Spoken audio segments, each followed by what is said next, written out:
नमस्कार दोस्तों।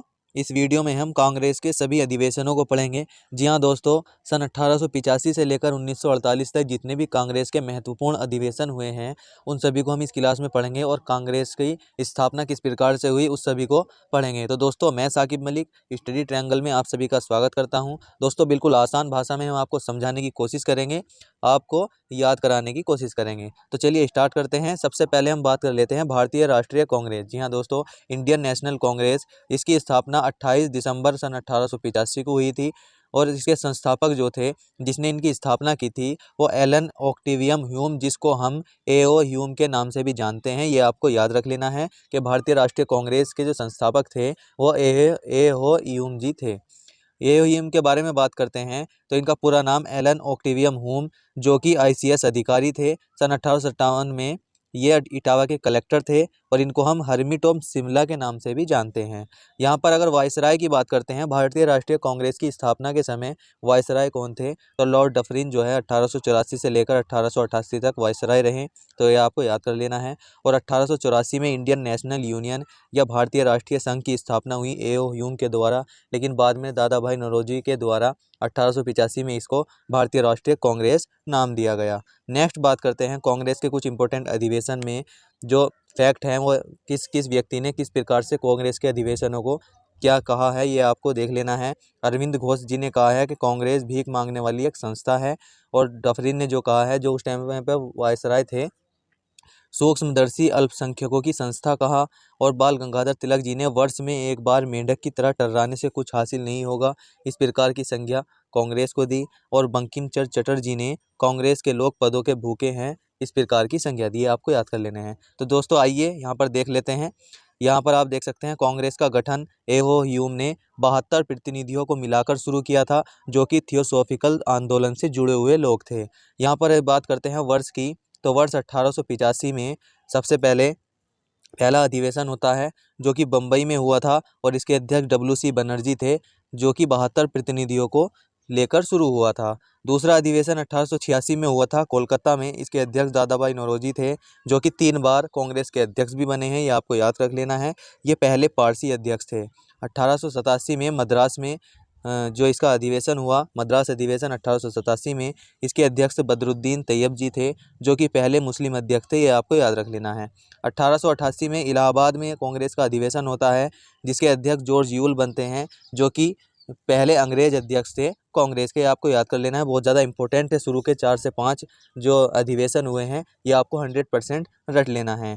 नेक्स्ट यहाँ पर कांग्रेस में अगर अंग्रेज अध्यक्षों की बात करते हैं, जो कि पहले अध्यक्ष जॉर्ज यूल थे, तो कांग्रेस के 4 कुल अध्यक्ष हुए हैं जो कि अंग्रेज हैं। तो यहाँ पर जॉर्ज यूल 1888 में, और दूसरा वेडरबर्न जो कि 1889 में, एल्फ्रेड वेबर 1894 में, और हेनरी कॉटन 1904 में, ये जो है कांग्रेस के अंग्रेज अध्यक्ष बने हैं। नेक्स्ट 1889वें अधिवेशन की बात करते हैं, तो ये बम्बई में हुआ था। इसके अध्यक्ष मैंने अभी आप लोगों को बताया, वेडबर्न, जो कि दूसरे अंग्रेज अध्यक्ष थे। और 1890 का जो अधिवेशन होता है वो कोलकाता में होता है, जिसके अध्यक्ष फिरोज शाह मेहता थे, और कादम्बनी गांगुली ने इसमें भाग लिया था, जो कि भारत की पहली महिला ग्रेजुएट है, ये आपको याद कर लेना है। नेक्स्ट अगर हम अधिवेशन की बात करते हैं, 1896 का अधिवेशन, जो कि बहुत ज़्यादा इंपॉर्टेंट है, कलकत्ता में ये किया गया। रहमतुल्लाह सयानी इसके अध्यक्ष थे। वंदे मातरम 1896 के कलकत्ता अधिवेशन में पहली बार गाया गया, जो कि बंकिम चंद्र चटर्जी ने लिखा है अपनी पुस्तक आनंदमठ में, और रविंद्रनाथ टैगोर द्वारा ये गाया गया था, ये आपको याद रख लेना है। सन 1901 के अधिवेशन में, जो कि कलकत्ता में हुआ, दिनसा वाचा इसके अध्यक्ष थे, और 1901 में गांधी जी ने भाग लिया था, ये आपको याद रख लेना है। अगला 1904 में बम्बई में अधिवेशन हुआ कांग्रेस का, और हेनरी कॉटन इसके अध्यक्ष बने, और मोहम्मद अली जिन्ना ने पहली बार मुंबई के 1904वें अधिवेशन में भाग लिया था। 1905 का बहुत ज़्यादा इंपॉर्टेंट है, जो कि वाराणसी या बनारस अधिवेशन हम इसको कह सकते हैं। गोपाल कृष्ण गोखले, जो कि गांधी जी के आध्यात्मिक गुरु हैं, ये स्वदेशी आंदोलन की मांग इसी अधिवेशन में हुई थी। बंगाल विभाजन के बाद में स्वदेशी आंदोलन की जो मांग हुई थी वो 1905 के वाराणसी या बनारस अधिवेशन में हुई थी। नेक्स्ट 1906 का कलकत्ता अधिवेशन, जिसके अध्यक्ष दादा भाई नौरोजी, इसमें स्वराज्य की मांग की गई थी। 1907 में सूरत अधिवेशन होता है, जिसके अध्यक्ष राज बिहारी घोष हुए हैं, और कांग्रेस को गरम दल और नरम दल में विभाजन हो गया, यह आपको याद रख लेना है, बहुत ज़्यादा इंपॉर्टेंट अधिवेशन है, आपकी परीक्षा में बार बार पूछ लिया जाता है। 1911 का बहुत ज़्यादा इंपॉर्टेंट है कोलकाता अधिवेशन, जो कि पंडित विशन नारायण धर इसके अध्यक्ष रहे थे। और जन गण मन जो हमारे भारत का राष्ट्रगान है, सबसे पहली बार कोलकाता अधिवेशन 1911 में गाया गया था। इसके लेखक आप सभी लोग जानते भी होंगे, रविंद्रनाथ टैगोर जी हैं। 1916 का जो लखनऊ अधिवेशन हुआ, उसमें अंबिका चरण मजूमदार इसके अध्यक्ष थे। और यहाँ पर हम इसको लखनऊ समझौते के नाम से भी जानते हैं, क्योंकि 1916 के लखनऊ अधिवेशन में एक लखनऊ समझौता हुआ, जिसके तहत नरम दल और गरम दल और मुस्लिम लीगों का पेचअप हो गया, या ये एक हो गए। किसके प्रयासों से? बाल गंगाधर तिलक और एनी बेसेंट के प्रयासों से। नेक्स्ट यहाँ पर 1917 में कलकत्ता अधिवेशन होता है, जिसकी अध्यक्ष एनी बेसेंट बनती है, जो कि पहली महिला अध्यक्ष है। नेक्स्ट 1918 में अधिवेशन होता है दिल्ली में, और इसके अध्यक्ष मदन मोहन मालवीय जी थे। फिर से कांग्रेस में फूट डल गई थी, और वेलेंटाइन सिरोल ने बाल गंगाधर तिलक जी को भारतीय अशांति का जनक कहा था। जी हाँ दोस्तों।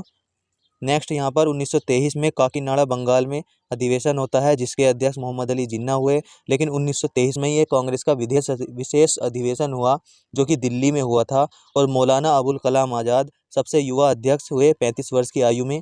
ये कांग्रेस के सबसे युवा अध्यक्ष बने 1923 के विशेष अधिवेशन में, जो कि दिल्ली में हुआ था। ये आपको याद रख लेना है दोस्तों। विशेष अधिवेशन से संबंधित आपकी परीक्षा में प्रश्न बार बार पूछ लिए जाते हैं।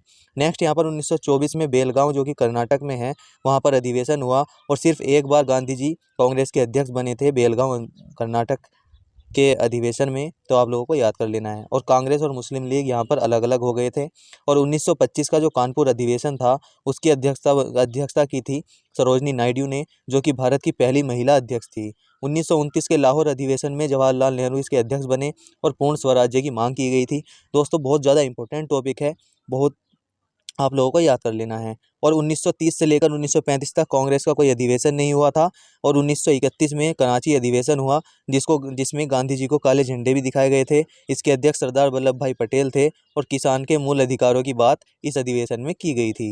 नेक्स्ट यहाँ पर 1938 में हरिपुरा अधिवेशन होता है, जो कि गुजरात में है। इसके अध्यक्ष सुभाष चंद्र बोस जी बनते हैं।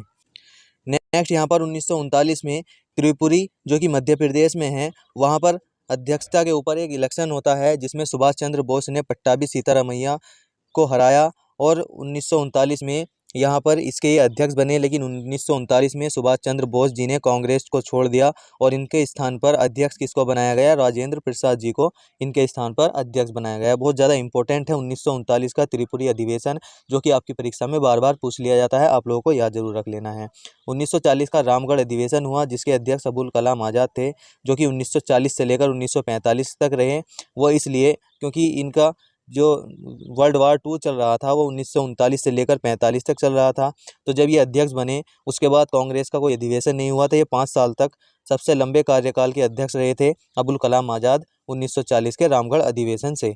नेक्स्ट 1946 का मेरठ अधिवेशन होता है, जिसके अध्यक्ष JB कृपलानी थे, जो कि आज़ादी के समय के कांग्रेस के अध्यक्ष थे।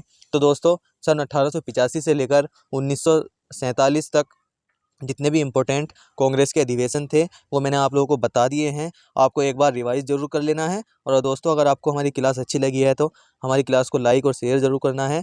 और हमारे चैनल पर आप पहली बार आए हैं, तो चैनल को सब्सक्राइब भी ज़रूर कर देना है, जिससे आपकी बेहतर तैयारी हो पाए आने वाले एग्ज़ामों के लिए। तो जय हिंद दोस्तों, धन्यवाद।